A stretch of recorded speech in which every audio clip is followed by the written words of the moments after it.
प्रसादात् भगवत् प्रसाद यस्या प्रसादान्न गति कुतोऽपि ध्यायं शुभं स्वस्य यशस्ति सन्धं वन्दे गुरशी चरणारविन्दम् अजानुलम्बित भुजौ कनकावदातौ संकीर्तनैकपीतरौ कमलायताक्षौ विश्वम्भरौ द्विजवरौ युगधर्मपालौ वंदे जगत प्रियकरो करुणावतारो कालान्नष्टं भक्ति योगं निजं यः प्रादुष्कर्तुं श्रीकृष्ण चैतन्य नाम आविर्भूतस्तस्य पादारविन्दे गारं गारं लियतां चित्तभृङ्ग नित्यानंद नमस्तुभ्यं प्रेमानंद प्रदायिने कलो कल्मषनाशाय जाह्नवापतये नमः बरहा पीराभिरामं मृगमदतिलकं कुण्डलाक्रान्तगण्डं कञ्जाक्षं कम्बुकण्ठं स्मितशुभगमुखं साधरेणस्तवेणुं श्यामं शान्तं त्रिभङ्गं रविकरवसनं भूषितं वैजयन्ता वंदे वृंदावनस्थं युवती शतप्रीतं ब्रह्म गोपाल वेशं महाभाव स्वरूपातं कृष्ण प्रिया वरियसी प्रेम भक्ति प्रदे देवी राधिके तं नमाम्यहं वृंदावै तुलसी देवै प्रिया वै केशवस्य च कृष्णा भक्ति प्रदे देवी सत्यवत्यै नमो नमः वाञ्छाकल्पतरुभ्यश्च कृपा सिन्धुभ्य एव च पतितानां पावनेभ्यो वैष्णवेभ्यो नमो नमः तुलसी काननं यत्र यत्र पद्मवनानि च पुराण पठनं यत्र तत्र सन्निहितो हरि जय रूप सनातन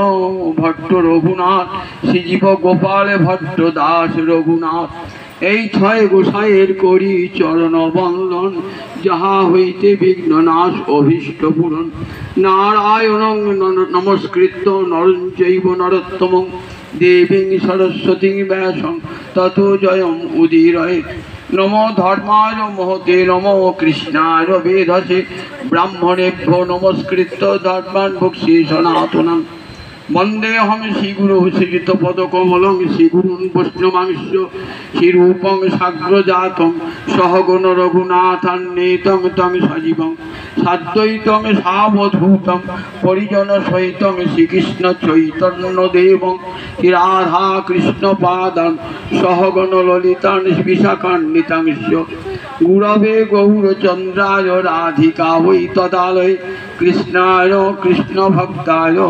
तद्भक्ताय नमो नमो निनादो मुरारे निषादो मुरारे दिनार्थे मुरारे निषार्थे मुरारे दिनान्ते मुरारे निशान्ते मुरारे तमेक गतिर्न तमेक गतिर्न अनार्पित चरिं चिराते करुणयावतीर्ण कलौ समर्पयतुमुन्नत उज्ज्वल रसांगे सभक्ति श्रियं हरिपुरट सुंदर दुति कदम्ब सन्दीपित सदा हृदय कंदरे स्फुरतु वशचि नंदन अद्वैत प्रकृतिकृत नरहरि प्रेष्ठ स्वरूप प्रिय नित्यानंद सख सनातन गति शिरूपहित केतन लक्ष्मी प्राणपति गदाधर रसोल्लासी जगन्नाथ भू सांगोपांग सपार्श्वर सदतांगे देव शचि नंदन संसार सिंधु तरणे हृदय यदि स्यात् संकीर्तनामृत रसे रमते मनस्येत् प्रेमाम्बुधौ विहरणे यदि चित्तवृत्ति चैतन्य चंद्र चरणे शरणां प्रयातु हरे कृष्ण कृष्ण कृष्ण हरे हरे हरे राम राम राम हरे हरे निगम कल्पतरोर् गलितं फलं सुखमुखादि अमृत द्रव्य संयुतं पिबत भागवतं रसमालयं मुहुरहो रसिका भुवि भावुका नित्यानंद सहित गौरांग जय जय शुनिले चैतन्य कथा भक्ति लभ्य हय निताय गौरी सीतानाथ प्रेमानंदे एकबारे हरि हरि बोल निताय गौरी सीतानाथ प्रेमानंदे एकबारे হরি হরি বল। নিতাই গৌরী সীতানাথ প্রেমানন্দে একবার হরি হরি বল। হইয়াছেন হবে আমার মহাপ্রভুর যত দাস, সবার চরণ বন্দি দন্তে করি ঘাস। ভজ শ্রীকৃষ্ণ চৈতন্য প্রভু নিত্যানন্দ, শ্রী অদ্বৈত গদাধর শিবাসাদি গৌরী ভক্ত বৃন্দ। কদাচিৎ কালিন্দী তট বিপিন সঙ্গীত তরল, মুদাভীরি নারী বদন কমলাস্বাদ মধুপ, রমা শম্ভু ব্রহ্মামরপতি গণেশার্চিত পদ। জগন্নাথ স্বামী নয়ন পথগামী ভব তুমি, জগন্নাথ স্বামী নয়ন পথগামী ভব তুমি, জগন্নাথ স্বামী নয়ন পথগামী ভব তুমি। জয় নিতাই, জয় নিতাই, জয় নিতাই। সমবেত ভক্তবৃন্দের চরণে আমার কোটি কোটি দণ্ডবত প্রণিপাত। হরিদ্বারে ব্রহ্মকুণ্ডের তীরে আজন্ম ব্রহ্মনিষ্ঠ মায়ামুক্ত ব্যাসনন্দন সুখদেব আসন্ন মৃত্যু মহারাজ পরীক্ষিতকে 7 দিন ব্যাপী হরি কথামৃত শ্রবণ করাচ্ছে। 7ম দিনে এসে গেছেন। উপসংহারে কি হয়, বক্তা দামি দামি কথাগুলো আবার পুনরাবৃত্তি করে, এটাই নিয়ম। যখন উপসংহার হচ্ছে, বাক্য সমাপ্তি আসে, উপদেশের সমাপ্তি আসে, তখন দেখবেন গীতার কথাগুলি যেমন শেষের দিকে কত দামি দামি কথা। মন্মনা ভব মদ্ভক্ত মজ্জা জীবাং নমস্কুরু সর্বধর্মান পরিত্যজ্য মামেকং শরণং ব্রজ। এই দামি দামি কথাগুলো প্রথম শেষের দিকে বলে যাচ্ছে, যে কথাগুলি জীবের পক্ষে পরম শ্রেয়স্য। সুখদেব ঠিক শেষ দিকে 7ম দিনে পৌঁছিয়েছেন। দ্বাদশ স্কন্ধ ভাগবতে বলছেন, মহারাজ একটা কথা ভালো করে শুনে রেখে দেন। মহারাজ, মহারাজ তো শুনছেনই, উদ্দেশ্য মহারাজ নয়, সেই মহারাজের আসরে যারা সমবেত হয়েছেন সেখানে সবাই তো আর কৃষ্ণ ভক্ত নাই। অনেক জ্ঞানী আছে, ধ্যানী আছে, যোগী আছে, তপস্বী আছে, বিভিন্ন মতের মানুষ আছে, আমাদের প্রথম সংসারের কৃমিকীটও আছে। একটা বড় ভাগবতের সভারই সবাইকে কৃষ্ণ ভক্ত যায়, সেখানে দেখবেন কৃষ্ণ ভক্ত ছাড়াও আর কে কি বলে শোনবার জন্য শুনতে মধুর লাগে বলে যায়, অনেক বিষয়ী লোকও যায়। তো তা সেখানে হরিদ্বারের রাজা আসর, সেখানে বহু লোক গিয়েছেন, গৃহী, সন্ন্যাসী, জ্যোতি, ব্রহ্মচারী গিয়েছেন, আবার আমাদের মতন বিষয়ের কীট যারা তারাও গিয়েছেন। সুখদেবের লক্ষ্য কিন্তু কাজীকে এই আমাদের মতন বিষয়ের কীট যারা তাদের দিকে সুখদেবের লক্ষ্য। রাজা তো কৃষ্ণ কৃপা পেয়েই আছেন, বৃদ্ধি সম্পদের অধিকারী কি হয়? পুত্র। তার জন্য মামলাও করতে হয় না, কিছুই করতে হয় না। পিতা মরে গেলেই পুত্র বৃদ্ধি সম্পদের অধিকারী। মহারাজ পরীক্ষিত তার বৃদ্ধি সম্পদ গোবিন্দ, সেটা তো পেয়েই আছেন, পেয়েই আছেন। তার জন্য তাকে আর কোনো সাধন করতে হবে না। বংশ পরম্পরায় যে রক্তের স্রোত তার ধমনীতে ধমনীতে শিরায় শিরায় প্রবাহিত হচ্ছে, সেটা তো কৃষ্ণ ভক্তি রসের স্রোত। মায়ের পেট থেকে যে কৃষ্ণ দর্শন করে, কৃষ্ণ কৃপা পায়, তাকে তার উপদেশ দেওয়ার কিছুই নাই, সে গোবিন্দ কৃপা পেয়েই আছে। কিন্তু আমাদের মতো লোক যারা বহু সাধন করেও কৃষ্ণ কৃপা পায় না, তাদের জন্যেই সুখদেবের বলা। কিন্তু উপলক্ষ তো একটা চাই। উপলক্ষ রাজা, লক্ষ্য আমাদের মতন সাধারণ মানুষ। সংসার সিন্ধু অতি দুস্তর উত্থিতিষু নান্যপ্লব ভগবত পুরুষোত্তমস্য লীলা কথা রস নিষেবনম অন্তরেণ পুংসো ভবেৎ বিবিধ দুঃখ দবার্দিতস্য। বলছি মহারাজ, জগতের সাগর দেখেছেন তো? তার পারও পাওয়া যায়, তলও পাওয়া যায়।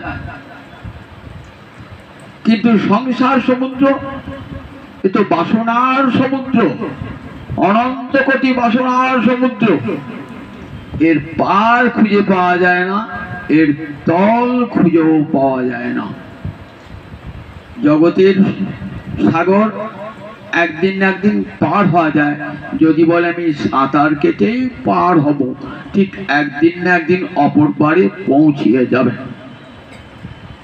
কিন্তু সংসার সমুদ্র, সংসার সিন্ধু অতি দুস্তর। সংসারকে তুলনা করলেন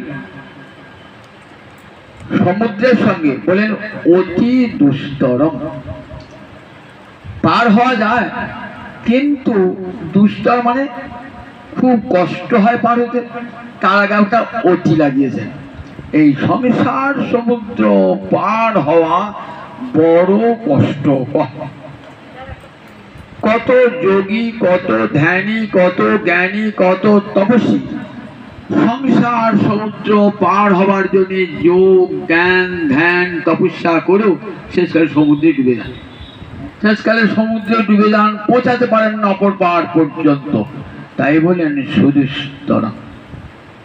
সংসার সিন্ধু অতি সুদুস্তর। যদি এই সংসার সমুদ্র পার হতে কেউ চাও, সবাই সংসার সমুদ্র পার হতে চায় না। বেশ তো সংসার খাচ্ছি দাচ্ছি, হরিকথা শুনি, বা কি হবে? এই গুরু মন্ত্র নেই বা কি হবে? বেশ চলেছি, ভালো মন্দ খাও দাও, বাড়ি ঘর করো, সংসার করো। এই মানুষ বিষয়, মানুষের তো এই চিন্তা, বিষয় তাদের ধ্যান জ্ঞান, তাদের অন্য কোনো চিন্তা নাই। জ্ঞানহীন মানুষ যখন কোমায় আচ্ছন্ন হয়ে যায় মানুষ, তখন কি হয়? তখন আর কোনো স্মৃতি থাকে না। বিষয়ের মধ্যে অন্ধ মানুষ, তাদের এইসব পরপারে পার হওয়ার চিন্তার কথাই থাকে না। তারা দেশের কথা, রাজ্যের কথা, পরনিন্দা পরচর্চায় মাতাল হয়েছেন। তারা ভাগবতের ধারও ধরেন না, গুরুগরণের ধারও ধরেন না। কিন্তু একদল মানুষ আছে, তাদের সংখ্যা কম নয়, তারা চান কি করে এই সংসার সমুদ্র পার হব। তাই উত্থিতীর্ষ কথাটি বললেন তো। সংকটটি কখন হয়? সংস্কৃত ব্যাকরণে ইচ্ছা বোঝালে পারে। এই ইচ্ছাটাও কিন্তু পূর্বজন্মের সংস্কার না থাকলে হয় না। আবার এই জন্মে যে অর্বাচীন সংস্কার, অনেকে প্রাক্তন সংস্কার নিয়ে আসেন। বহু জন্মে বহু সাধুগুরু বৈষ্ণবের ঘরে জন্মিয়েছিলেন, সাধনের পরিপক্কতা আসে নাই, সিদ্ধি লাভ হয় নাই, আবার তাই এমন ঘরে জন্মগ্রহণ করছে, সাধন করবে। এরা প্রাক্তন সংস্কার নিয়ে এসেছেন। আর একদল অর্বাচীন সংস্কার, সংস্কার নাই, নূতন সাধু গুরুর সঙ্গে তাদের সংস্কার তৈরি হচ্ছে। তারা সংসারের জ্বালাটা উপলব্ধি করতে পারে। তারা তাদের সাধু গুরুর কৃপায় তাদের অজ্ঞান ও তীব্রান্তস্থ অবস্থাটি কেটে গেছে। তখন জ্ঞান হয়েছে। রোগীর জ্ঞান ফিরলে কি হয়? যন্ত্রণায় ছটফট ছটফট করে। আর যতক্ষণ অজ্ঞান হয়ে থাকে তখন যন্ত্রণার উপলব্ধিই হয় না, জ্ঞান ফিরে ছটফট করে। ঠিক তেমনি সাধুগুরু বৈষ্ণবের কৃপায় যখন জ্ঞান ফিরে যায় না, তখন কি হয়? তখন যন্ত্রণা শুরু হয়, কি করে সংসার সাগর পার হব। তাই বলেন উত্থিতীর্ষ। যদি কেউ সংসার সাগর পার হতে চান, নান্য প্লব, ন অন্য প্লব, প্লব মানে নৌকা, আর অন্য কোন নৌকা নাই। সুখদেব যেন কথা করে বলছেন ধ্যানী জ্ঞানী যোগী তপস্বীকে, যে তোমরা যতই নৌকো নিয়ে হাজির হও কেন, ওই নৌকো দিয়ে সংসার সমুদ্র পার হওয়া বড় কষ্টকর, বড় কষ্টকর। ধ্যান জ্ঞান তপস্যা দিয়ে সংসার সমুদ্র অতি দুস্তরম। একটাই মাত্র প্রভু। দেখুন কাদের সভার মধ্যে বলছেন, জ্ঞানী প্রতিবাদ করতে পারতেন, যোগী প্রতিবাদ করতে পারতেন, ধ্যানী প্রতিবাদ করতে পারতেন, কেন একটাই নৌকা হবে কেন? শাস্ত্র বহু নৌকার কথা বলেছেন, জ্ঞান যোগ ধ্যান তপস্যা। সুখদেব কিন্তু তাদের দিকেই বলছেন, ন অন্য প্রভু, অন্য কোন নৌকা নাই সহজে সংসার সমুদ্র পার হওয়া। ওহে জ্ঞানী, ওহে যোগী, ওহে ধ্যানী, তোমরা সংসার সমুদ্র পার হতে পারো বটে, কিন্তু কোটিতে গুটি, কোটি কোটি জ্ঞানী একজন মুক্তি লাভ করে, কোটি কোটি ধ্যানী একজন মুক্তি লাভ করে, কোটি কোটি যোগী একজন মুক্তি লাভ করে, তাহলে সেটা দুষ্ট হবে না? তাই বললেন উত্তৃত একটাই মাত্র সহজ উপায়। কিসে উপায়? ভগবত পুরুষোত্তমস্য লীলা কথা ঋষিমনম অন্তরেণ।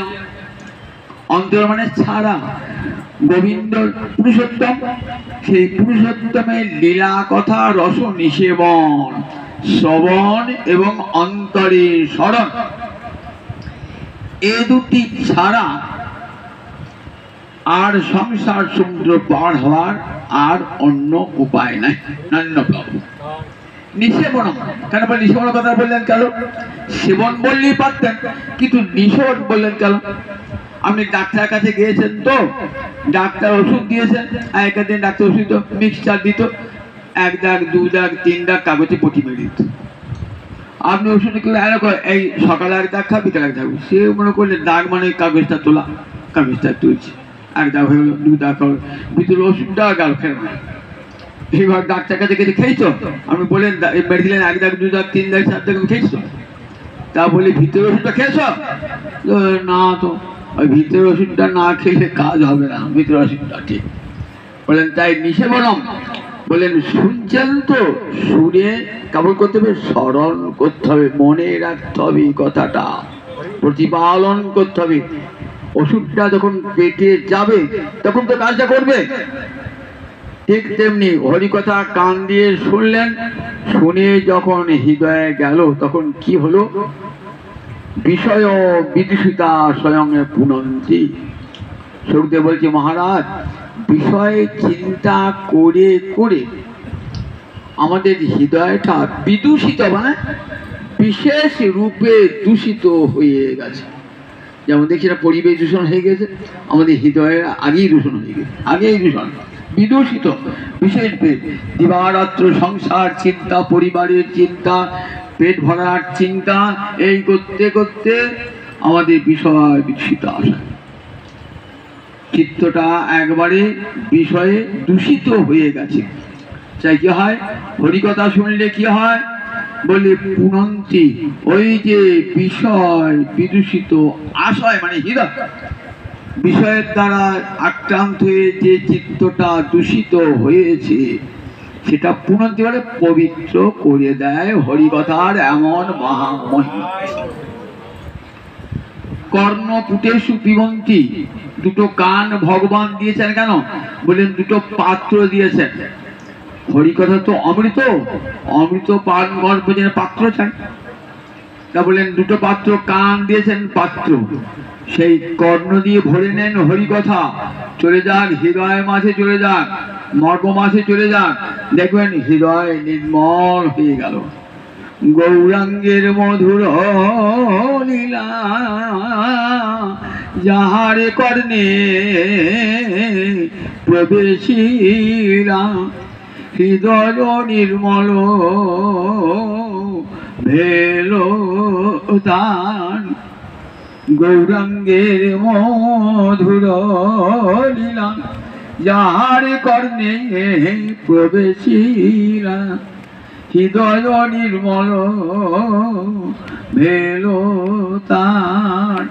কার কথা? নরোত্তম ঠাকুরের, নিত্যাই নিতাই চাঁদের অবতার নরোত্তম ঠাকুর বলছেন, গৌরলীলা যেখানে হচ্ছে কানটি পেতে দাও, যেখানে কৃষ্ণলীলা হচ্ছে কানটি পেতে দাও। আর যাগ যজ্ঞ তপস্যা ব্রত কিছু করতে হবে না, যেমনি হৃদয়টা আপনা আপনি নির্মল হয়ে গেছে, নির্মল হয়ে গেছে। যে বিষয় বিদূষিত আশয় সেটি একেবারে নির্মল হয়ে গেছে। হরিকথার এমন ক্ষমতা। কৃষ্ণের মধুর বাণী অমৃতের তরঙ্গিনী, তার প্রবেশ নাহি যে শ্রবণে, কানা করি ছিদ্র সম জানি হসে শ্রবণ, তার জন্ম হইল অকারণে। দুর্লভ মানব জন্ম লাভ করলাম, খেলাম দিলাম, ভোগে সুখে কাটিয়ে দিলাম। দুটো কান দিয়েছে, কান দিয়ে পরনিন্দা পরচর্চা শুনলাম, কিন্তু কৃষ্ণের মধুর বাণী অমৃতের তরঙ্গিনী কানে ঢুকলো না। কৃদাস কবিরাজ বলছেন, ও দুটো কান রেখে কি হবে গো, ও তো কানা করি ছিদ্র সম জানি হসে শ্রবণ, তার জন্ম হইল অকারণে। কানা করি যেমন বাজারে বিকবে না, দিলেও কেউ জিনিস দেবে না কানা করি দিয়ে, বলে ওই কানা করির কোনো মূল্য নেই, মানব জীবন তো অসার্থক হয়ে গেছে ওই দুটো কানা করি। এমন সুন্দর কান দিলেন গোবিন্দ সেবার জন্য, এমন দুর্লভ মানব জন্ম দিলেন, একদিনও কানে হরিকথা ঢুকলো না। পরনিন্দা পরচর্চার জন্য কান খাড়া হয়ে আছে, কিন্তু হরিকথা শুনলে ঘুম এসে যাচ্ছে। ঠিক আছে, কেমন হরিকথায় অরুচি, দেখুন হরিকথায় অরুচি, অগ্নিমান্দ রোগ আমাদের। বিষয় বিদূষিত আশয় তো, পিত্তদোষ হলে বলে অরুচি হয়। আমাদের একটা পিত্তদোষ আছে, কি অবিদ্যা পিত্তদোষ। অবিদ্যা, বিষয় চিন্তা করে করে মহামায়া এমন করেছেন না চিত্তটাকে পিত্ত দূষিত করে গেছেন, তাই হরিকথা বেশিক্ষণ শুনতে ভালো লাগে না। অগ্নি পিত্তদোষ হয়ে যাবে, অগ্নিমান্দ রোগ হয়, অরুচি হয়। ঠিক তেমনি আমাদের পিত্তদোষ, অবিদ্যা পিত্তদোষ। হরিকথা শোনার স্পৃহা থাকে না, ইচ্ছা থাকে না। গুরুদেব কৃপা করে সেই পিত্ত দোষ দূর করে দেন। হরিনাম করাতে করাতে করাতে করাতে বলেন, দেখো তোমার পিত্ত দোষটা কেটে যাবে। তাই নিষেবন মন্তরে না বলেন, গোবিন্দের লীলা কথা কান পেতে শোনো, কান পেতে বসে বসে একবার গোবিন্দের লীলা কথা শোনো। কৃষ্ণ লীলামৃত ধার বহে শত শত ধার, দশে দিকে বহে যাহা হইতে, শ্রী চৈতন্য লীলা হয় সরোবর অক্ষয়, মনোহংস চরা তাহাতে। চৈতন্য লীলা অক্ষয় সরোবর, সেখানে তোমার মন হংসকে বিচরণ করতে দাও, দেখবেন শত শত কৃষ্ণ লীলার স্ফূর্তি হচ্ছে। এমন দুর্লভ মানব জন্ম, সেটাকে নষ্ট করলে হবে না। তাই বলেন, পুংস ভাবে বিবিধ দুঃখ দবাদিতস্য, পুংস ভাবে বিবিধ দুঃখ দবাদিতস্য। দুঃখ দব, দব মানে বনের আগুন। বনের আগুন যদি লাগে তাহলে বড় গাছও পোড়ায়, মাঝারি আকারের গাছকেও পোড়ায়, আবার এই ছোট ঘাসটাকেও পুড়িয়ে দেবে। তাহলে মহামায়া যে আগুনটা জেলে দিয়েছে না, এই আগুনটা শুধু রাজা প্রজা ধনী নির্ধন কাউকে বাদ দেবে না। যদি বলে দরিদ্র মানুষ খেতে পারে না, উপায় করো, ওই পুড়ে মরবে। আমি রাজা, অট্টালিকায় বাস করি, আমার কোনো দুঃখ দুর্দশা আসবে না। তাহলে তার মতো মূর্খ জগতে আর কেউ নাই। বললেন, দেখো বনে যখন আগুন জ্বলে তখন বিরাট বিশাল গাছটাকে পুড়িয়ে দিচ্ছে, আবার বনের ছোট গাছটাকেও পুড়িয়ে দিচ্ছে। রাজা প্রজা ধনী নির্ধন সবাইকে পুড়িয়ে দেয়। এই দুঃখের দাবানল মহামায়া এমন করে জ্বালিয়ে দিয়েছে। কত দুঃখ আমাদের, অনন্ত দুঃখ। সেই দুঃখকে ঋষি ভাগ করলেন তিনটে ভাগে, আধ্যাত্মিক, আধি দৈবিক, আধি ভৌতিক। মনে থাকবে, তিন প্রকার, যত প্রকার দুঃখ আছে সেই দুঃখকে তিনটি ভাগে ভাগ করলেন। ভারতবর্ষের প্রথম দর্শনটার নাম কি? সাংখ্য দর্শন। এই দর্শনটা কে লিখেছিলেন? কপিল লিখেছিলেন সাংখ্য দর্শন। সাংখ্য দর্শনে কপিল কিন্তু নাস্তিক, ঈশ্বরের কথা বলেন নাই। তিনি বলেন দুঃখ আছে, এটা স্বীকার করি, দুঃখ আছে। আর এই দুঃখ আছে বলে আমাদের অন্তরে জানবার ইচ্ছা হয় যে দুঃখ থেকে মুক্তি পাওয়ার কি কোনো উপায় নাই। দুঃখ ত্রয়ভিঘাতাৎ জিজ্ঞাসা, দুঃখ ত্রয়ভিঘাতাৎ জিজ্ঞাসা। ত্রিবিধ দুঃখ আছে, কি বল? আধ্যাত্মিক, আধিদৈবিক, আধিভৌতিক। আধ্যাত্মিক দুঃখ কাকে বলে? দেহের পীড়া, মনের পীড়া, একেবারে আধ্যাত্মিক দুঃখ। দেহ থাকলে রোগ শরীরে প্রবেশ করবে, আর সেই রোগের একটা যন্ত্রণা দুঃখ প্রত্যেকে পেতে হয়। এটা রাজারও হয়, আর এই পথের ভিজিটারও হবে। তাহলে এই রোগ রাজা দেব, আমি রাজা, রোগ আমার রোগ হবে না, আমার টাকা আছে, রোগ সারিয়ে ফেলবো। যতই টাকা থাক, টাকা দিয়ে তার রোগ যাবে না। মরবার রোগ দিতে হয়, শত চেষ্টা তো যাবে না। আবার ভিজিটারও হবে রোগটা। আবার মন, মন বলে একটা দেহের ভিতরে মন বলে একটা পদার্থ আছে। এই মনে কখনো সুখ কখনো দুঃখ জাগছে, সুখ দুঃখের আঘাত মনে জাগছে। সেটা রাজারও হয়, সেটা প্রজারও হয়, ভিখিরিরও হয়, ধনীরও হয়। তাহলে আধ্যাত্মিক দুঃখ আমরা সবাই ভোগ করি। আর একটা দুঃখ আছে কি? আধি ভৌতিক। ভূত মানে জীব, কোন প্রাণী হতে মানুষের কাছ থেকে দুঃখ পেতে পারি। আমার পাশের প্রতিবেশীটা প্রতি মুহূর্তে আমার শত্রুতা করে চলেছে, আমার জ্ঞাতি গোষ্ঠী আমার শত্রুতা করে চলেছে, আমার নিকট বন্ধু আজ আমার শত্রু হয়ে গেছে, আমার ক্ষতি করবার চেষ্টা করছে। আবার ঘরের মধ্যে সাপ বেরিয়ে পড়ছে, বাঘ বেরিয়ে পড়ছে, হিংস্র পশু আসছে বনে থেকে। এই ভয়গুলো আমাদের সবারই আছে। রাজা প্রজা ধনী নির্জন সবাই ভোগ করতে হয় বনের হিংস্র প্রাণী থেকে, মানুষের কাছ থেকে। এর নাম হলো আধি ভৌতিক দুঃখ। এই দুঃখ সবাই পেতে হয়।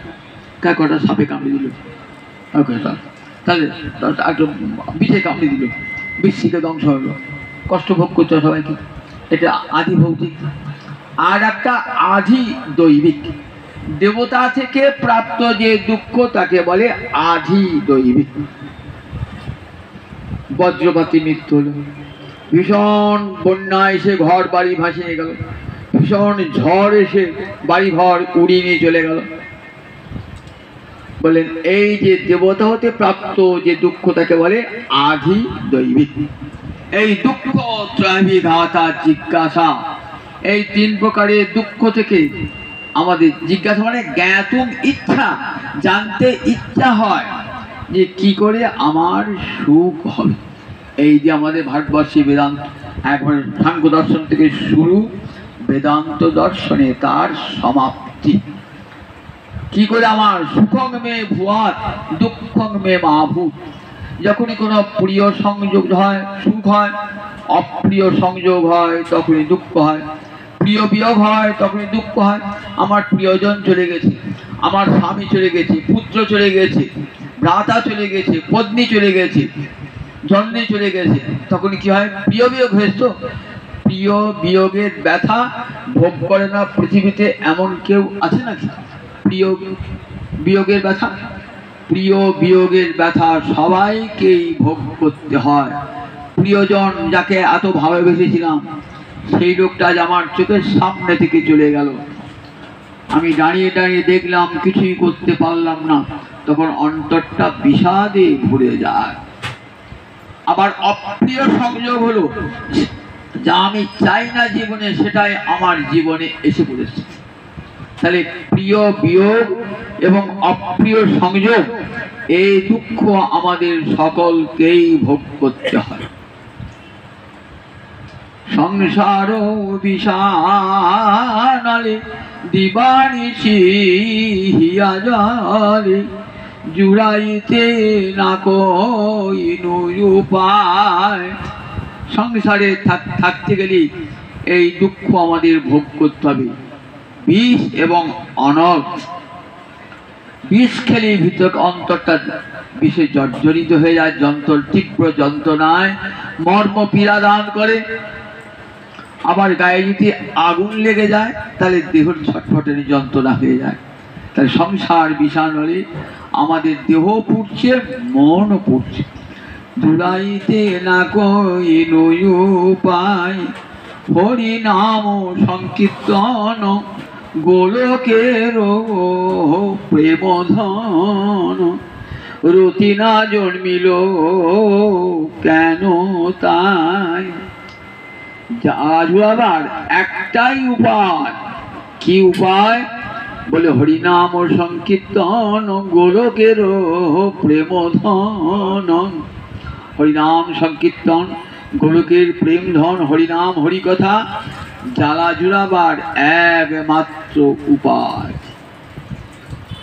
জ্বালা জুড়া তব কথা মৃতং তপ্ত জীবনং, কবি ভিদিতং কলমশাপহং, শ্রবণ মঙ্গলং শ্রীমদাততং, ভুবি গিনন্তি তে ভুরিদা জনা। গোপীরা কাঁদছেন, তোমার কথা কেমন? তপ্ত জীবনং, সংসার বিষাণলে যাদের হৃদয় উত্তপ্ত হয়ে উঠেছে, তারা যদি হরিকথার আসরে একবার কানটি পেতে দেয় তাহলে তাদের জ্বালা জুড়িয়ে যায়। জ্বালা জুড়াবার একটাই মাত্র উপায়। এখানে আজ হরিদ্বার ব্রহ্মকুণ্ডের তীরে সুখদেব মহারাজ পরীক্ষিতকে তাই বলছেন, ভগবত পুরুষোত্তমস্য লীলা কথা রস নিষেবনম অন্তরেণ। অন্তর মানে বিনা, ছাড়া। গোবিন্দ কথা কৃষ্ণ কথা ছাড়া লীলা কথা শোনা জ্বালা জুড়াবার, সংসার পার, সাগর পার হবার আর দ্বিতীয় কোনো পথ নাই। বলেন এই হরিকথা শুনতে কি হয় না, শুনতে শুনতে শুনতে তার মনের উপর ক্রিয়া হয়। মনের উপর তখন মনের স্মরণ প্রাণ তখন স্মরণ হয়। শ্রবণং কীর্তনং বিষ্ণু স্মরণং। একবার তো স্মরণ হবে না, তাই বলে বারবার হরিকথা শ্রবণ করো। যদি বক্তা না থাকে নিজের মনে মনে কীর্তন করো। শুনতে পেলে না, শুনতে পেলে তাতে ক্ষতি নাই। ঘরে খঞ্জনি বাজিয়ে হরে কৃষ্ণ কৃষ্ণ কৃষ্ণ হরে হরে, হরে রাম রাম রাম হরে হরে। এই মহানাম সংকীর্তন করুন। শ্রবণে কীর্তন করতে করতে কি হবে? দেখবেন স্মরণ হবে ভগবানকে। যা লীলা কথা শুনছেন, কীর্তন করছেন, তার কথা স্মরণ হবে। গীতায় ভগবান বললেন, যারা আমাকে এমনি স্মরণ করে আমি তাদের কাছে দুর্লভ। গীতার ৮ম অধ্যায় পড়ুন, যোগটির নাম অক্ষর ব্রহ্ম যোগ। ব্রহ্মকে অক্ষর বলা হয় কেন? যার ক্ষরণ নাই, চ্যুতি নাই, সর্বাবস্থায় এক থাকেন যিনি, তাকে বলে অক্ষর। অক্ষর ব্রহ্ম, পরব্রহ্ম শ্রীহরি, সর্বাবস্থায় এক। আমার যেমন পরিবর্তন আছে, বিকার আছে, বাল্য, কৈশোর, যৌবন, বার্ধক্য, প্রবৃত্ত। ভগবানের কিন্তু তা নাই। ভগবান সর্বাবস্থায় এক, তার ক্ষরণ নাই, চ্যুতি নাই, তাই তার নাম অচ্যুত। পরিবর্তন নাই, সেটা ভগবানের নাম অক্ষর। এটাই ৮ম অধ্যায়ের নাম অক্ষর ব্রহ্ম যোগ। সংস্কৃতে বলে অক্ষর ব্রহ্ম যোগ। সেখানে ভগবান অর্জুনকে কি বলছেন? অনন্য চেতা সততং ধ্রুবাং সরতি নিত্য তস্যাহং সুলভ পার্থ নিত্য যুক্তস্য যোগিন। বলছেন আমি কাদের কাছে সুলভ আর কাদের কাছে দুর্লভ। অনন্য চেতা, হরিকথা শুনতে শুনতে মনটা গোবিন্দকে দিয়েছেন, গোবিন্দকে প্রিয় জ্ঞানে বরণ করে নিয়েছেন, মনটা ভগবানে দিয়ে দিয়েছেন। এই যে মনের কাজ হয়ে গেল না, মনের বলে এই যে স্মরণ, এই স্মরণের পাঁচটা ভেদ আছে। শ্রী গোস্বামীপাদ ভক্তি সন্দর্ভে এই স্মরণের 5টা ভেদে। শ্রী গোস্বামীপাদ ভক্তির ব্যাখ্যার প্রত্যেকে একটা গ্রন্থ লিখবেন, ভক্তি সন্দর্ভ। 6টা সন্দর্ভ লিখেছিলেন ভাগবত ব্যাখ্যার জন্য। ভাগবতের প্রতিটি শ্লোকের দার্শনিক ব্যাখ্যা দিয়েছেন শ্রী গোস্বামীপাদ, তার নাম সন্দর্ভ, ষট সন্দর্ভ। সেখানে ভক্তি সন্দর্ভে মনের বলেন এই স্মরণের 5 প্রকার: স্মরণ, ধ্যান, ধারণা, ধ্রুবানুস্মৃতি, সমাধি। প্রথম জোর করে ভগবানের যে কোনো অঙ্গে মনটাকে স্থাপন করলেন ভগবানের শ্রীচরণে। তারপর মনটা পালিয়ে পালিয়ে যাচ্ছে, তাকে আবার জোর করে ধরে নিয়ে এলেন, জোর করে ধরলেন, জোর করে করতে করতে এইবার কি হলো বললেন মনটা লগ্ন হয়ে গেল ভগবানে। এইবার তখন কি হবে? ধ্রুবানুস্মৃতি, অবিচ্ছিন্ন তৈল ধারাবত ধ্রুবানুস্মৃতি।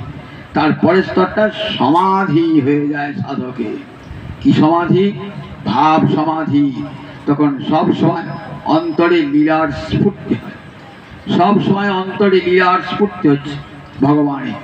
সংসারে সব কাজে রয়েছেন, কিন্তু ভগবানের লীলার স্ফূর্তি হচ্ছে, অষ্টকালীন লীলার স্মৃতি জাগ্রত হচ্ছে। বলেন এই যে যখন মনের অবস্থাটি হয়, সমাধি প্রাপ্ত হয়, শ্রবণ কীর্তন করতে করতে করতে করতে অনন্য চেতা, যারা অনন্য চিত্ত হয়ে যায়, অনন্য মানে না অন্য, আর অন্য কোনো চিন্তা থাকে না। শয়নে স্বপনে নিদ্রায় জাগরণে একমাত্র কৃষ্ণ চিন্তা। আমার শয়নে গৌর, স্বপনে গৌর, আমার গৌর নয়ন তারা। আমার জীবনে গৌর, মরণে গৌর, আমার গৌর গলার হার।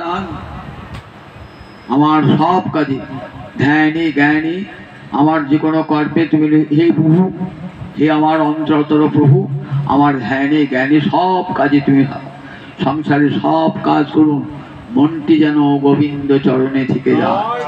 মজ্জেব মনো আধৎস ময়ি বুদ্ধি নিবেশয়, নিবশিষ্যসি মজ্জেব অত ঊর্ধ্বগ্ন সংশয়। দ্বাদশ অধ্যায় ভক্তি কি বলছেন? মজ্জেব মানে সন্ধি ভাঙলে কি হয়? মই এব, নিজেকে দেখিয়ে বলছেন, নিজেকে দেখিয়ে বলছেন, নিজ আত্মায় নয়। আমি যে শ্যাম সুন্দর মাধব তোমার সামনে দাঁড়িয়ে রয়েছি না, আমাতে মনটা আদর্শ স্থাপন করো, বুদ্ধিটা আমাতেই দাও, নিবেশ করে দাও। মন আর বুদ্ধির পার্থক্য কি? মন সংকল্প বিকল্প করে, এটা করব না সেটা করবো, এই মন সংকল্প, এর নাম মন।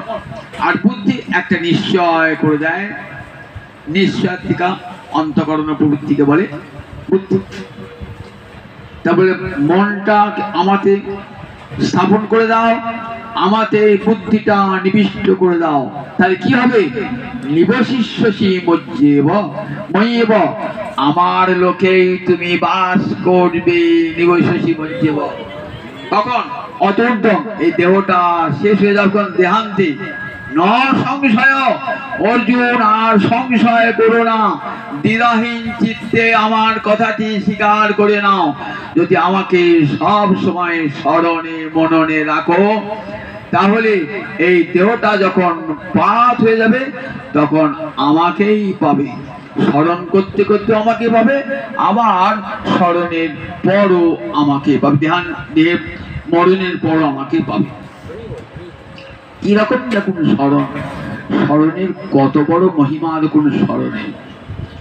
আমি জগন্নাথের এক ভক্তের কথা শোনাই। এখন তো জগন্নাথ লীলার বর্ণার সময়। জগন্নাথের এক ভক্ত, তার নাম দাসিয়া বাউরি। বাউরি নাম শুনে বুঝতে পারতেন সে নিম্ন শ্রেণীর মানুষ। তাকে আমরা দূরে সরিয়ে রেখেছি, অন্তর্য জাতি বলে দূরে সরিয়ে রেখেছি। তা সে লেখাপড়া সেখানে কিছু আনে না, কিন্তু তাঁতের ব্যবসা করেছে। তাঁতের ব্যবসা করে শাড়ি টাড়ি বিক্রি করে, এখানে ধুতি শাড়ি বিক্রি করে। লোকে যেখানে সাধুগুরু বৈষ্ণব সমাবেতন, সেখানে বসে বসে শোনেন তাদের কথা। অজ্ঞত লেখাপড়া জানে তো, মনের কোনো জড়তা নাই, দেখেছেন তো, মনের কোনো জটিলতা কুটিলতা নাই। সাধুদের বুকে শুনে শুনে বুঝেছেন শ্রীহরির চরণী একমাত্র সার, এটা বুঝেছেন। সে লেখাপড়া যায় না, কিছুই যায় না, কোন স্কুল কলেজেও যায় নাই, কিন্তু সাধু মুখে হরি কথা শুনতে শুনতে তিনি শ্রীহরিকেই মনের স্থান দিয়েছেন। সংসার করেন বটে, মনটা কিন্তু তার জগন্নাথেই পড়ে আছে। জগন্নাথের মন্দিরে যেতে পারেন, এখন জগন্নাথ বার হন না, তখন বড়দান্ডে বিরাট আসপত্তি যার যখন জগন্নাথ, তখন দাঁড়িয়ে দাঁড়িয়ে জগন্নাথের মূর্তি দর্শন করেন আর নয়ন জলে বুক ভাসায়। তার অন্তরে খুব ইচ্ছা, কি ইচ্ছা, একদিন গিয়েছেন একটা ব্রাহ্মণের গৃহে, দেখছে সুন্দর নারকেল গাছ, সুন্দর সুন্দর নারকেল, বলে একটা নারকেল আমাকে দেবেন, যা দাম নেন আমি কাপড়টার দাম দিয়ে বাদের কেটে নেন, দামটা দিয়ে। লোকটা চালা কাছে দিলি তো নারকেলটা নেবেই, বললেন ঠিক আছে, একটা গোটা কাপড়টা লাগবে কিন্তু নারকেলটার দাম। একটা নারকেল দাম তখন 4 আনা হবে, আর যে সাইডে গেছে তখনকার দিন 25-30 টাকা তো হবে। লোকটা সুযোগ বুঝে বলছে, কত প্রবঞ্চনা করছে দেখো, ব্রাহ্মণ হয়ে কেমন প্রবঞ্চনা, হরিভক্তি তো জিরো, শূন্য, হরিভক্তি করতে শূন্য, জাতি ব্রাহ্মণ। বলেছেন তো গোটা কাপড়টা তোমার দিতে হবে সবটাই, তবে নারকেলটা বলে। দাসিয়া বলে তাই দিন, কাপড়টাই নেন, তবু আমার জগন্নাথকে নারকেল খাওয়ার ইচ্ছা হয়। নারকেলটা নিয়ে এসেছেন, মনে ভাবছেন আমি তো আর সাক্ষাৎ পুজো দিতে পারবো না। রাস্তা থেকে এক ব্রাহ্মণ যাচ্ছেন পুজো নিয়ে জগন্নাথকে অর্চনা করবে, বলে ও ঠাকুর সাহেব প্রণাম জানেন, আমার এই নারকেলটা আপনি নিয়ে গিয়ে জগন্নাথকে দেবেন, যদি জগন্নাথ নেন, আমি তো খুব নিচু জাতির লোক, যদি কৃপা করে নেন তাহলে আপনি দেবেন, আর যদি না নেন আমার দান বলে ফিরিয়ে দেন, তারপর ফিরিয়ে দেবে। ব্রাহ্মণ নিয়ে গেল, নিজে পূজার সঙ্গে নিজে যা কিছু দ্রব্য দান করলো। শেষকালে ভাবছি দেখি দাসিয়া বাউরি নারকেলটা গ্রহণ করেন কিনা। গরুর স্তম্ভের পাশে দাঁড়িয়ে বলছেন, হে জগন্নাথ, আমি যখন আসলাম তোমার অর্চনা করতে করতে, তখন দাসিয়া বাউরি তোমার কথা স্মরণ করে আমাকে নারকেলটা দিল, বলে জগন্নাথ যদি গ্রহণ করে তাহলে দিও জগন্নাথকে, যদি না দেয় ফিরিয়ে দিও। ব্রাহ্মণ বলছেন, জগন্নাথের কাছে এসে ভক্তি সহকারে বলছেন, দাসিয়া বাউরি তোমাকে সতত স্মরণ করেন, তা দেখো তোমাকে দিয়েছেন নারকেলটা, তুমি নেবে। অদ্ভুত ব্যাপার দেখছেন, ব্রাহ্মণ ভাবছেন আমি যে এত উপচার দিলাম, কই জগন্নাথ হাত বাড়িয়ে তো গ্রহণ করলেন না, আর জগন্নাথ এই দাসিয়া বাউরির নারকেলটা দিলাম, নিজ হাত বার করিলেন। ব্রাহ্মণ দেখে তো মূর্ছিত, ব্রাহ্মণ দেখে মূর্ছিত। দাসিয়া বাউরি দেখেছেন তো, কত তার ভক্তি মেশানো নারকেল, তো সেটি খাবেন জগন্নাথ। ভক্তি ভগবান বলেছেন না, ভক্তা মা অভিজানাথ, আমি তো ভক্তি ভুকা ভগবান, অন্য কিছু খাই না। পত্রং পুষ্পং ফলমে তৈয়ং জমে ভক্তা প্রযচ্ছতি তদহং ভক্তপীতম অস্নামি প্রযতাদমন। দেখেছেন, জমে ভক্তা প্রযচ্ছতি, যে আমাকে দেবে, বলে দেন না যে ব্রাহ্মণকে দিতে হবে, ক্ষত্রিয়কে দিতে হবে, উঁচু জাতকে দিতে হবে, বলেন নাই। সে যত বড় নির্জাতি হোক না কেন, মেথর হোক, ভাঙ্গি হোক, যে হোক না কেন, আমাকে ভালোবাসি, তার ভালোবাসার দান আমি গ্রহণ করব। আমাকে ভক্তি সহকারে যে দেয়, তার তা পত্র পুষ্প ফল জল আমি গ্রহণ করি। দেখেছেন তো, অনেকে ঘরে ঠাকুর আনবে, আমি শূদ্র, ঠাকুর ভোগ দেবো। গীতার কথাটা পড়ে দেখো না কেন, ভগবান সেখানে কি বলেছে, যে শূদ্র বলে তোমার ভোগ দিতে নাই, বলা আছে নাকি কোথাও? কোথাও আছে? আমি তো গীতা বাক্য তার মান্যতা দান করবো, কার কথা শুনবো কেন? গীতায় বলেছে জমে ভক্তা প্রযচ্ছতি, যে আমাকে ভক্তি সহকারে দেয়। ওই বলে না জো ব্রাহ্মণ বলেছেন কোথাও, জো ক্ষত্রিয় বলেছেন, বলেছেন জো বললে যে কেউ, অর্থাৎ ভক্ত হতে হবে তবে নেবো, অভক্তের কাছে নেবো না। ভগবান দুর্যোধন এত আদর করে ডাকলে, এসো আমার গিয়ে খেয়ে দাও, সোনার থালায় অন্ন বেড়েছে, বলে না না আমার ক্ষুধা পায় নাই, আর খেতে হয় এমন জায়গায় যেখানে ভালোবাসা আছে। কোথায় গেলেন? বিদুর। বিদুর তো শূদ্র, দাসীর পুত্র, সেখানে গিয়ে ভগবান খাচ্ছে, দেখেছেন তো? বিদুর খাচ্ছেন। বিদুরের সব সময় হরিশরণ, গোবিন্দ শরণ ছাড়া বিদুরের আর কোনো কিছু অন্তরে চিন্তা নাই। বিদুরের তিনি দাসিয়া বাউরি নারকেল পরমাদরী।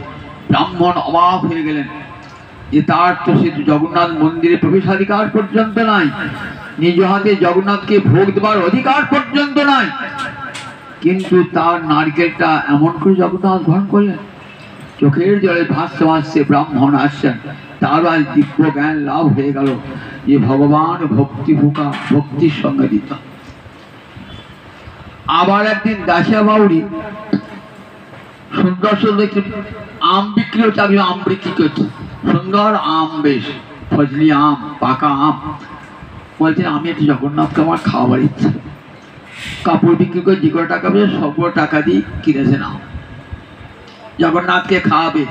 দেখেছেন তো কেমন মনের ইচ্ছা, নিজে খেতে পাই আর না পাই, ওই যে টাকা দেবে সেই টাকা দিয়ে আমি জগন্নাথকে খাবো, নিজের পরিবার উপবাস থাকবে।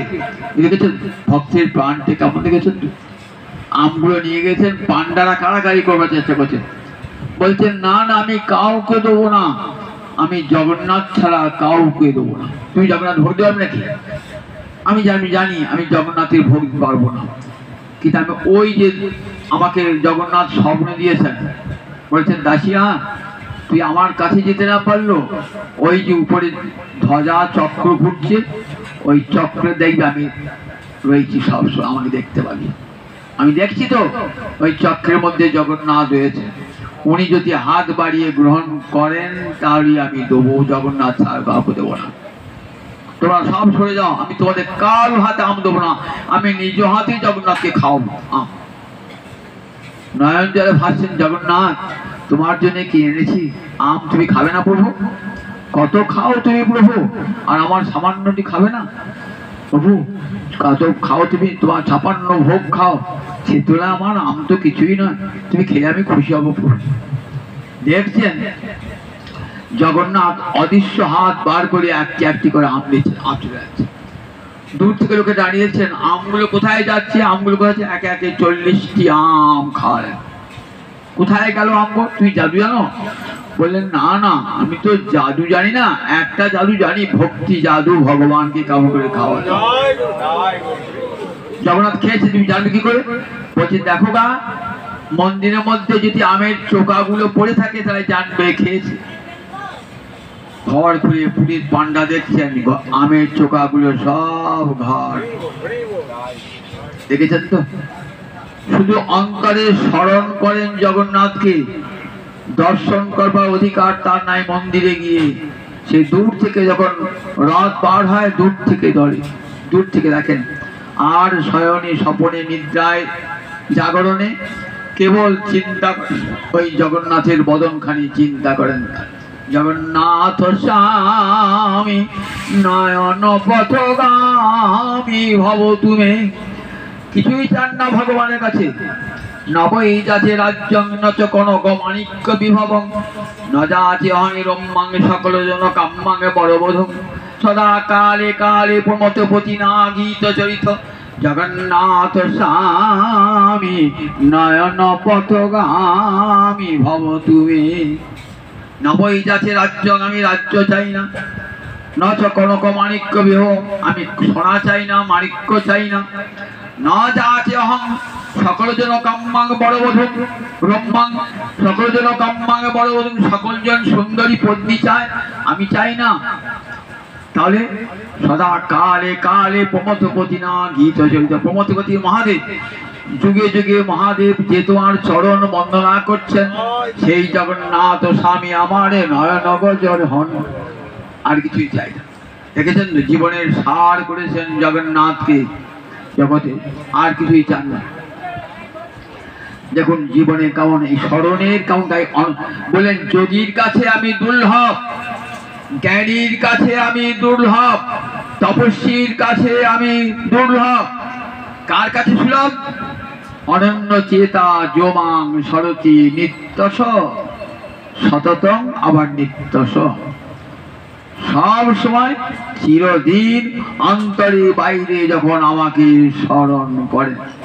ব্রজগোপীরা আমি যদি নয়নে মুদে থাকি, অন্তরে গোবিন্দ দেখি, নয়ন মেলিয়া দেখি শ্যাম।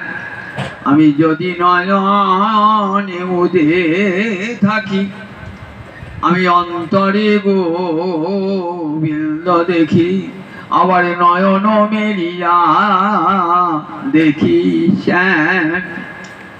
আমি যখন নয়ন মুদ্রিত করে থাকি তখন অন্তর মাঝে তোমাকে দেখি, আবার যখন চক্ষু উন্মিলন করি তখন তোমাকে দর্শন করি। কুরুক্ষেত্রে দেখা হয়েছে তো,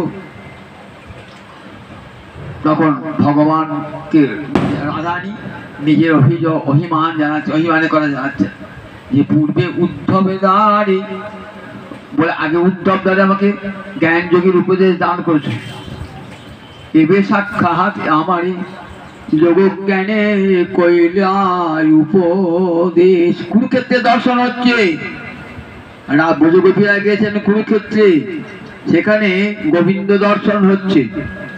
তখন রাধারানী কাছে পেয়ে বলছেন, ব্রজগোপীরা কাছে পেয়ে বলছে, খুব নির্জনে, যেখানে হাতি ঘোড়া রথ নাই, অনেক পাশে কৃষ্ণ এসেছেন। গোপীরা মনের কথা বলে বলছে, পূর্বে উদ্ধব দ্বারে এবে সাক্ষাৎ আমারে যোগ জ্ঞানের কইলে উপদেশ। একবার বৃন্দাবনে উদ্ধবকে পাঠিয়ে বললে যে আমাকে সবসময় তোমরা মনে মনে ধ্যান করবে, তাহলেই পাবে যোগের উপদেশ দিলে, জ্ঞানের উপদেশ। দেখো কাকে কি উপদেশ করতে হয় তুমি জানো না? ওই যোগ জ্ঞান উপদেশ কাকে করবে? যারা এখনো বিষয়ে ভোগে মাতোয়ারা, তাদের ওই যোগ জ্ঞানের উপদেশ দান করবে। দেখো, চিত্তকারী তোমা হইতে বিষয়ে চাহি লাগাইতে, যত্ন করি নারী কারিবারে, তারে যোগ শিক্ষা করো, লোক হাসা মারো।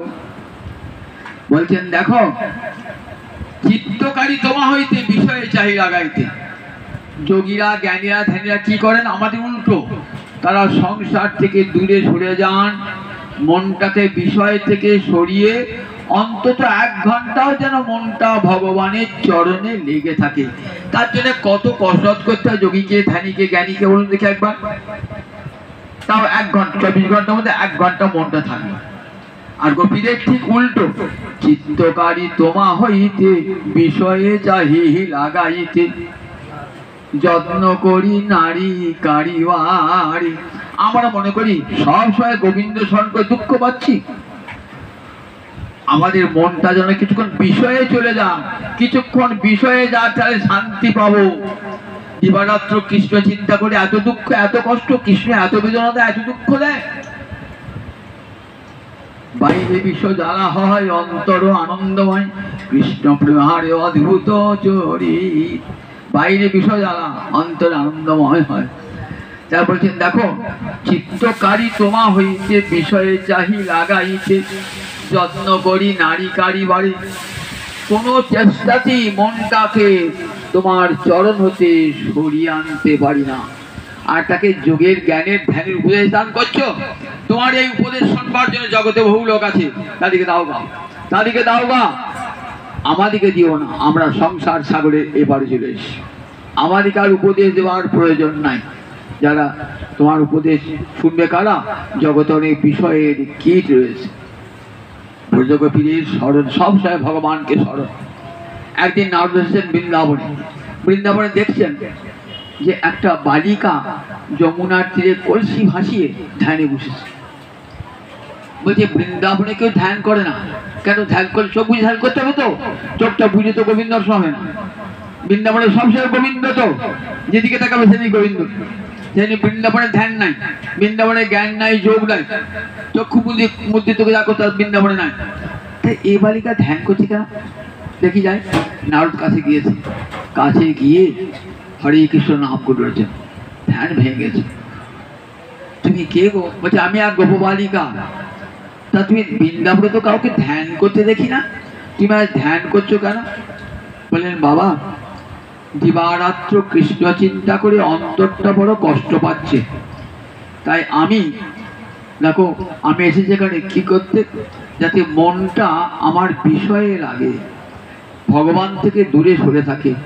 আমাকে বাবা এই আশীর্বাদ করো, আমি যেন কৃষ্ণ ভুলে থাকি, কখনো কৃষ্ণ ভুলতে পারি না, কৃষ্ণ ভুলে থাকি। নারদ বলছেন মা তোমার চরণে কোটি কোটি প্রণাম, জগতে সবাই কৃষ্ণ ভুলে আছে, আর তুমি চাইছো আমি যেন কিছুক্ষণ কৃষ্ণ ভুলে থাকি। সতত কৃষ্ণ স্মৃতিতে তোমার অন্তর ভরা, সতত অন্তরে বাহি অনন্য চেতা। তস্যাহং সুলভ পার্থ, আমি তার সুলভ হয়ে যাই, যে সব সময় আমার চিন্তা করছে, তার কাছে আমি সুলভ। দুর্যোধনের কাছে, কংসের কাছে, জরাসন্ধের কাছে ভগবান দুর্লভ, কাছে পেয়েও ভগবানকে চিনতে পারেন নাই, ভগবত মাধুর্য আস্বাদন করতে পারেন নাই। আর বিদুর দেখুন কেমন ভগবানকে ভালোবেসেছেন, কত সুলভ, তাকে আমন্ত্রণ করেও ভগবানকে আনতে হয় না, ভগবান নিজে থেকে যেচে তার বাড়িতে আসেন। দুর্যোধন আমন্ত্রণ নিমন্ত্রণ করেও ভগবানকে পেলেন না, আর বিদুরকে আমন্ত্রণ জানাতে হয় নাই, ভগবান নিজে গিয়ে বিদুরের ঘরে যাচ্ছে। সেই বিদুর আবার এসেছে জগন্নাথ লীলাতে। বিদুর ভগবানকে কি খাওয়াতেন? খুদের পিঠে খাওয়াতেন, ওটাই ভগবানের বড় লোভ। কেন? ওদের বিদুরের হৃদয়ের ভক্তি মেশানো আছে বলে ভগবানের খুব লোভ। জগন্নাথ লীলাতে এলেন ব্রাহ্মণ বেশে, এলেন বিদুর, এসে একটি কুটির নির্মাণ করেছেন, প্রতিদিন 3টে করে পিঠে তৈরি করেন, আর জগন্নাথ বলরাম সুভদ্রাকে 3টে করে পিঠে দান করেন।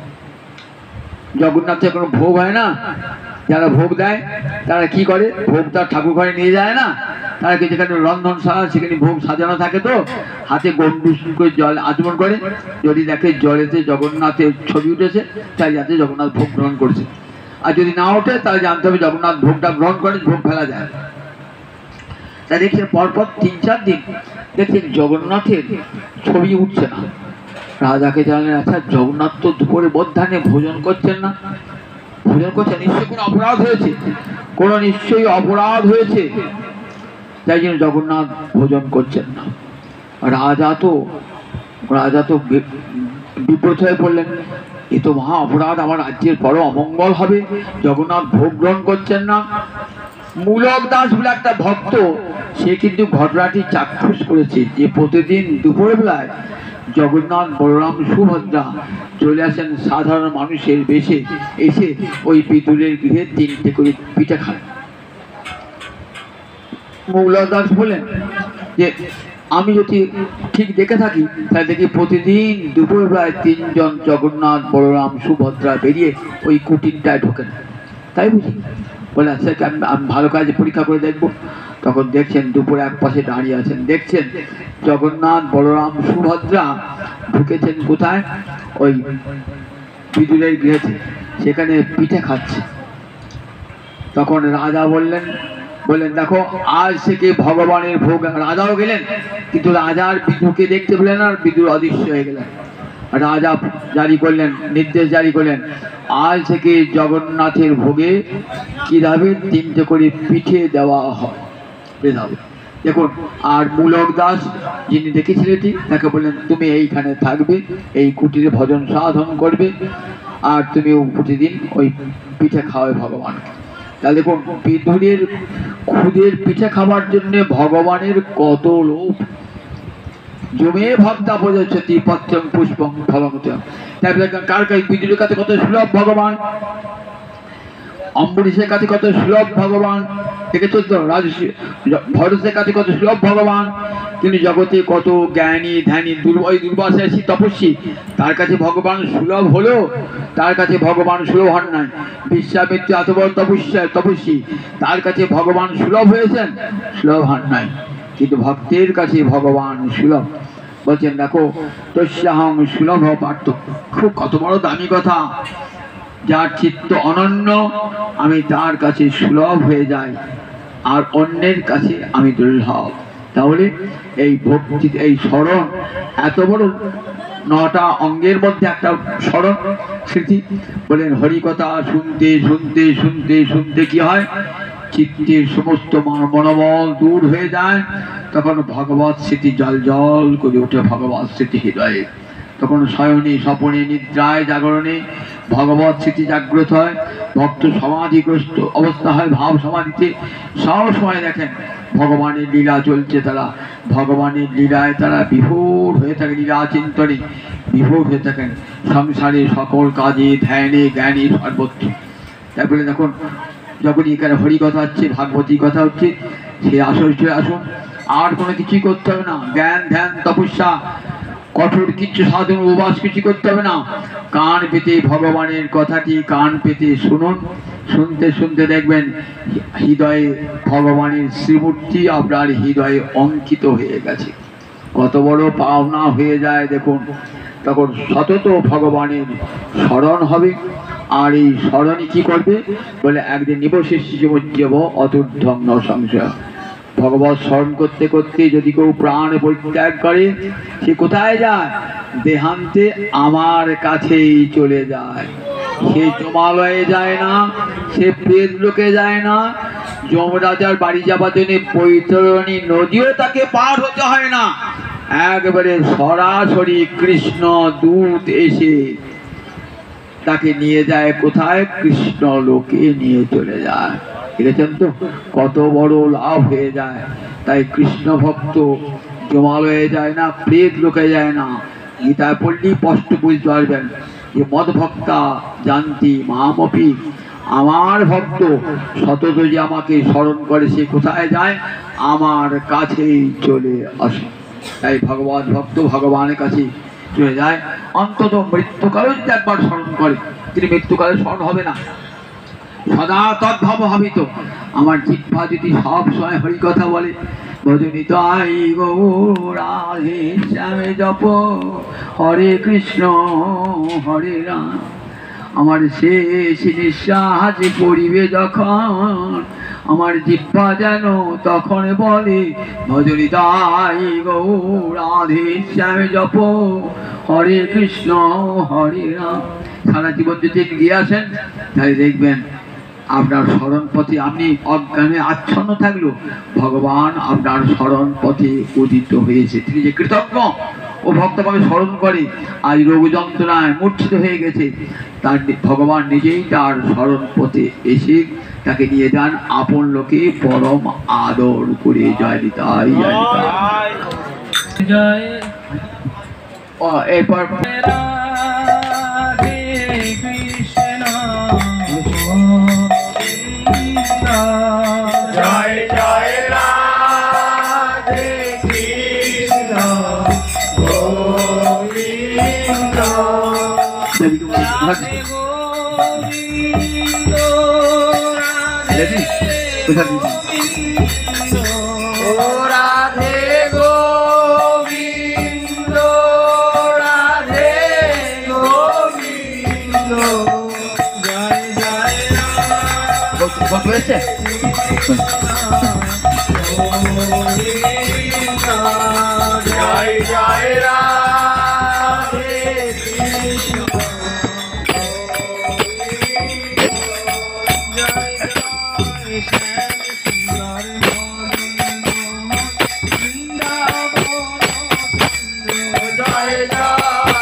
गोविंद बोलो जय राधे राधे गोविंद बोलो जय राधे राधे गोविंद बोलो जय राधे राधे गोविंद बोलो जय राधा रानी जय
प्राण राखो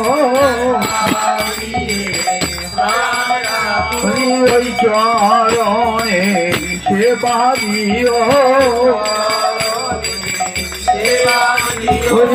चरणे सेवा दियो केवल जानवे ना जन्मे जन्मे चरणे सेवा दियो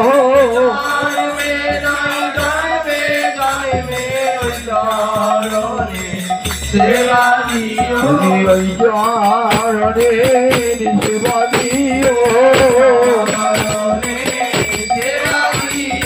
तुम्हारे दासी तुम्हारे डाके राधा कुंदे तीरे मोसे तुम्हारे दासी तुम्हारे डाके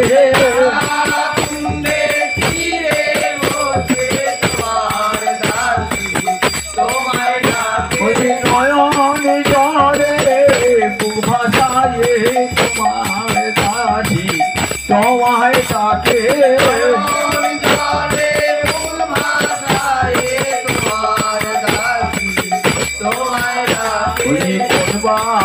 খুঁজে আসবো রাধে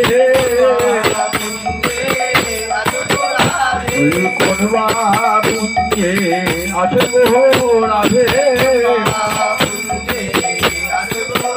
বলি তোমার আশায় বসে আছি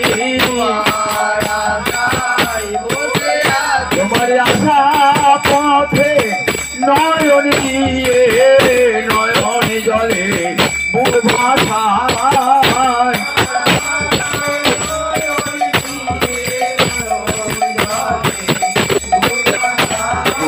দেখা দিয়ে প্রাণ রাখো চরণের সেবা দিও গোবিন্দ বন্দিত চরণ গোবিন্দ বন্দিত চরণ ব্রহ্মাদি বন্দিত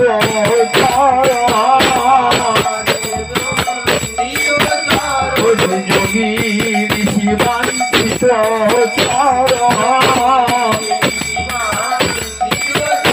ওই মাধবের শিরভূষণ মাধবের শিরভূষণ গোবিন্দ বন্দিত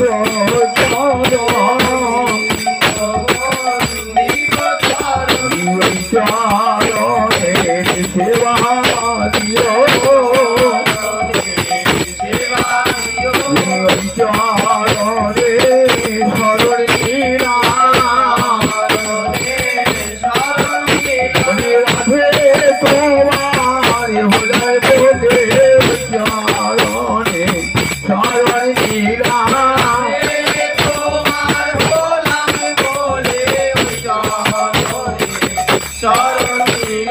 রাধে তোমার জয় হবে বলে